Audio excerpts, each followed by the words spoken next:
Indra is there. Dear Acharya Ji, Pranam. Rumi says, the closer I get, the more I see how far I am. I feel the same after being on this path since many years. Truth is dear to me. However, I haven't been able to completely surrender my ego. From the state I am in, I am scared and worried that I am reaching nowhere.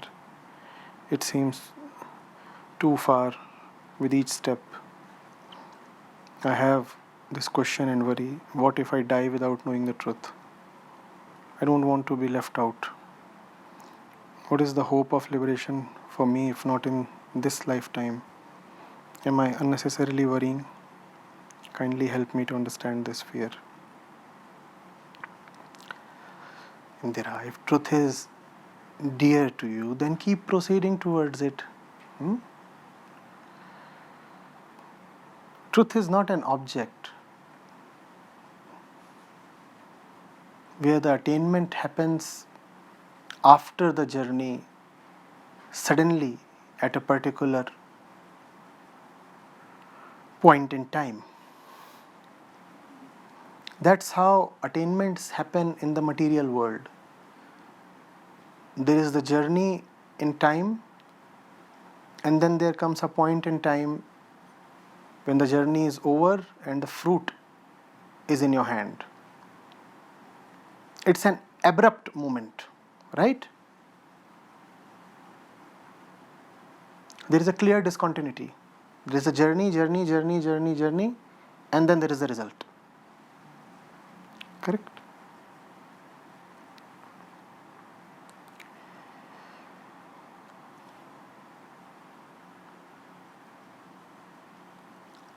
That kind of a model does not apply to spiritual attainment. In spiritual attainment, the journey itself is the result. After all, what is it that the living being wants? The living being wants a fulfilling life, right? And life is time. So the living being actually wants a good journey. What is that the living being wants? He wants a fulfilling life. And what is life? A movement in time. So basically the living being wants a good journey in time. A great journey in time.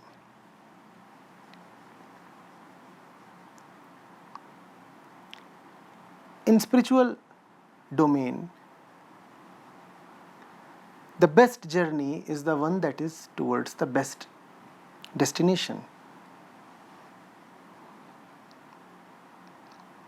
The best journey is the one that is done keeping the best destination in mind. It becomes the center of your effort, the best destination. And with that destination at the center of your being, you keep walking. And Indira, that is the best that one can hope and ask for. To keep walking with the best as your center and your target, both. You cannot move towards that best as your target with mostly having the best at your center. If you are having then the right journey, it means that the destination is already in your being. So the right journey is right arrival.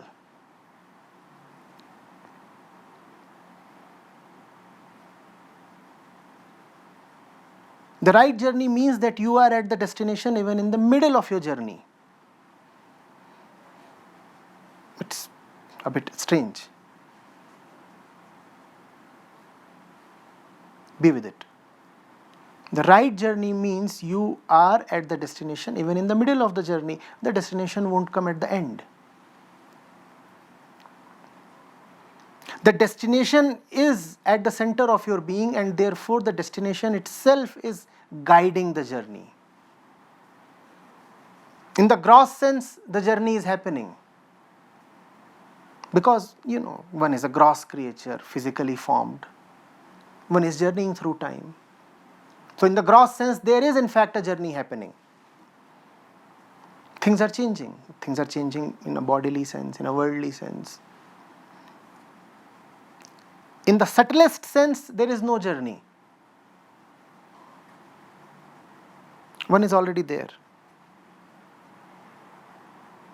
At the center. Only at the center one is already there, not at the periphery. Where does the ego sit? The ego sits at the periphery. So the ego is still there, yet one is at the center. At the periphery, the journey is happening. For whom is the journey? For the ego is the journey. Oh, it is happening, it is happening, it is happening. At the center, one has already arrived, there is no movement.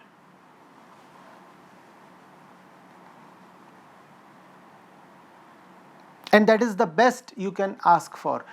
Your question suggests you are looking for some divine movement. That divine movement is not going to come. You are saying, I have not been able to completely surrender my ego yet. Oh, this is some kind of idea you have, a complete, total surrender of ego. As long as the body is there, Indra, the ego will be there. You cannot hope for a total surrender of the ego.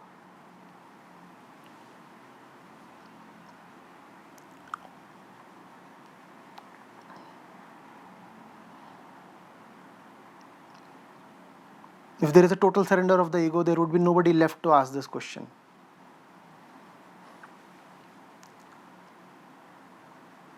If there is a total surrender of the ego, the one who would exist would not be Indra at all.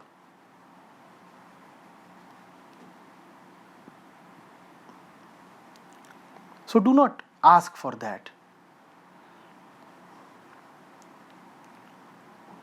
Does that happen? I want to remain silent on that. Am I saying it does not happen? For Indra, it does not happen. Does that happen? Maybe. What is your responsibility as Indra? Your responsibility is to keep moving. Keep moving. Every step is changing you. A point will come when you will be so very changed that you will not even ask this question. Indra is gone. Her questions regarding missing out on enlightenment are gone.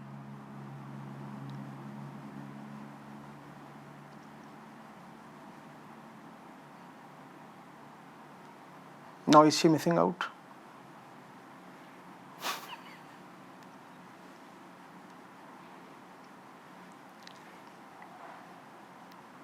Who will miss out when you are no longer there? And as long as you are there to express your anxieties about missing out, you better keep journeying.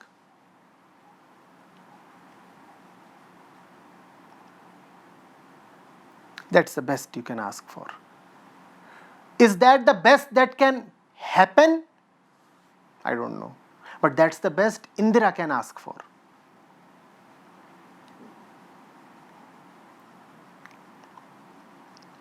It is not befitting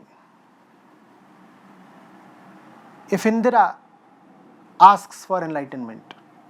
Indra can at most ask for a truthful journey.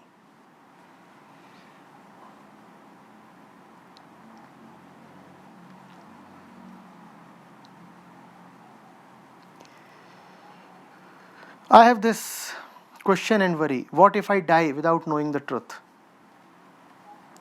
As long as you are there to physically die, you will anyway not know the truth. If you are so very one with the body that you are calling the death of the body as your own and fearing that the body will pass away without knowing the truth, then you are not fearing, you are prophesizing. Because the body anyway cannot know the truth. You are saying, what if I die without knowing the truth? So you are saying that the one who dies and the one who knows the truth are the same. You are saying, what if I die without knowing the truth? Look at what is implied in your question. You are saying the one who dies and the one who comes to know of truth are the same entity.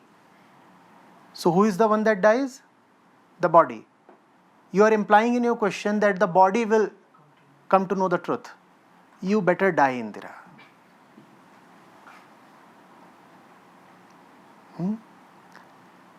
What kind of question are you asking after so many camps and everything?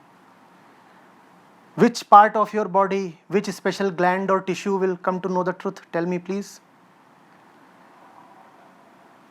I never knew we had some enlightenment chamber somewhere in our body.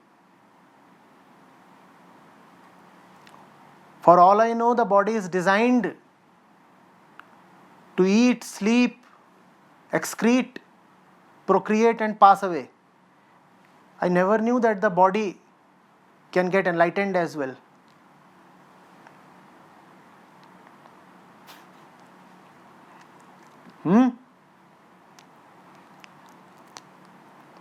What is the hope of liberation for me, if not in this lifetime? What is liberation? Liberation is not something mystical or esoteric. Liberation is a very practical, down-to-earth thing. Liberation means getting liberated of nonsense. One is living a life one must not be living. Getting liberated of that kind of life is liberation.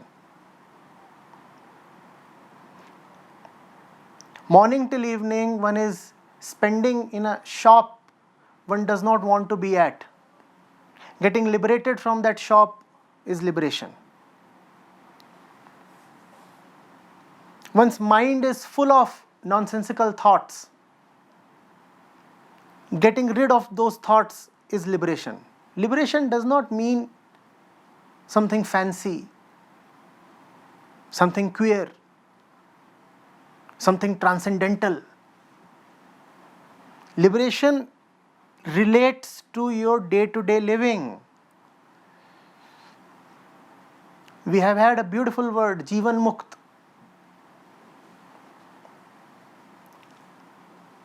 Free of the tyrannies and vagaries of life. Jivan Mukt. After all, that is our bondage, right? Life. All the traps and snares that life holds us and cages us with, that's what is bondage, right? What else is bondage? If that is bondage, Indra, what is liberation? What kind of liberation at the end are you hoping for? There is no liberation at the end. Liberation is the process of living itself. You are tied to someone you must not be with. It could be a roommate, it could be a friend, it could be a guardian, it could be a sibling, it could be a lover, it could be a husband. What is liberation then? Having the sense and the courage to walk away. That is liberation. One is a compulsive slave to her own tendencies, emotions. What is liberation then? Not being the one who compulsively succumbs to her own fallibilities and emotions. That is liberation. Liberation is not some glorious moment when the gods will come and shower flowers on you. And that too, exotic imported flowers. That's the kind of image we have in our mind, because just too many godmen have created and repeatedly reinforced that image. Oh, a special moment comes when the bells start tolling and there are mystical jingles and the sky turns a glorious saffron, perhaps, or white or red or green.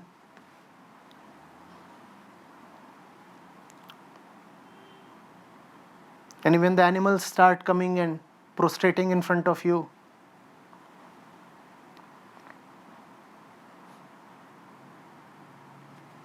and you grow some special enlightenment horn maybe, and a divine aura, and in that precise moment is the eternal certificate of enlightenment handed over to you. Now you belong to the exclusive club. Till now the club has had 736 members and you are the 737th entrant. That is the glorious image most of us have. And we keep running after it, especially the ones who are spiritually inclined. Can I gain entry into that prestigious elite club? And once you are in, then you see, Buddha and Mahavir are sipping coffee together. Wow, nice. And saints and rishis are busy doing what they like to. It's an elite club, And you are feeling great. You just want to take selfies and send them across to the lesser mortals down on the earth. And you want to flaunt the certificate. I too belong to the exclusive coterie.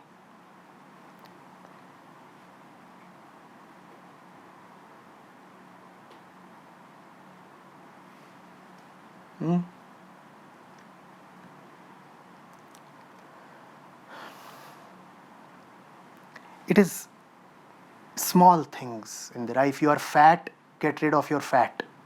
That is liberation. And that isn't a small thing. Is it a small thing? Try getting rid of your belly fat. Then you will see what kind of sadhana it requires.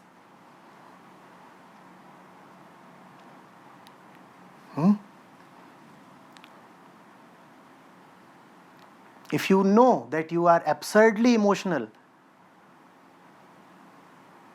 try distancing yourself from the silly tendency to allow emotions to rule you, and then you will see what kind of sadhana it requires. That is liberation. Liberation from oneself.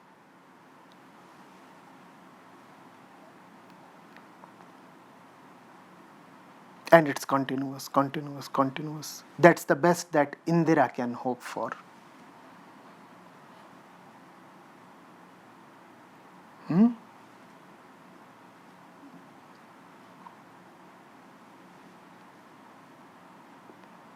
So is liberation close? Yes, it is very, very close. The next liberation is very close.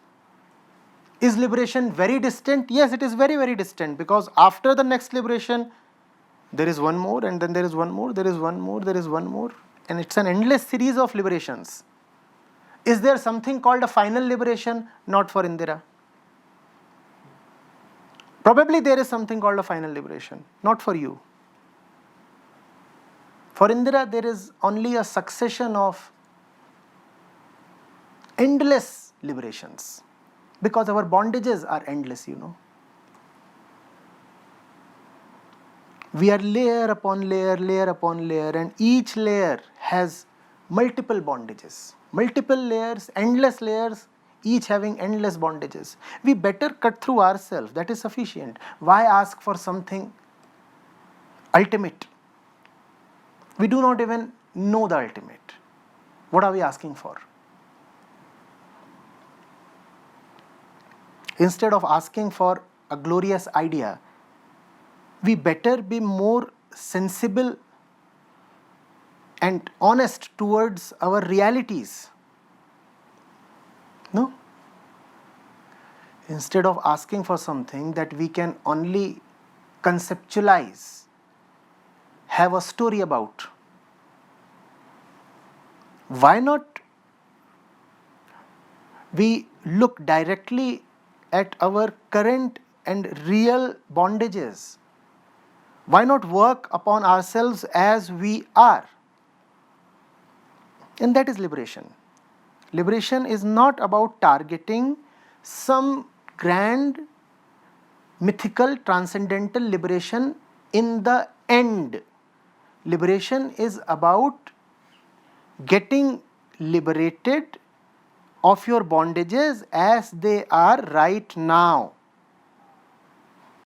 In the end, right now, not after 30 years of sadhana.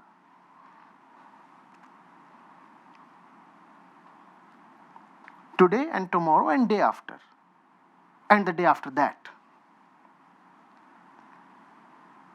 Challenge yourself continuously. See what is setting you back. Either bypass it, ignore it, or fight it, challenge it, bring it down. But don't remain beholden to it. You have to go beyond your day-to-day issues, your day-to-day traps, your day-to-day bickerings and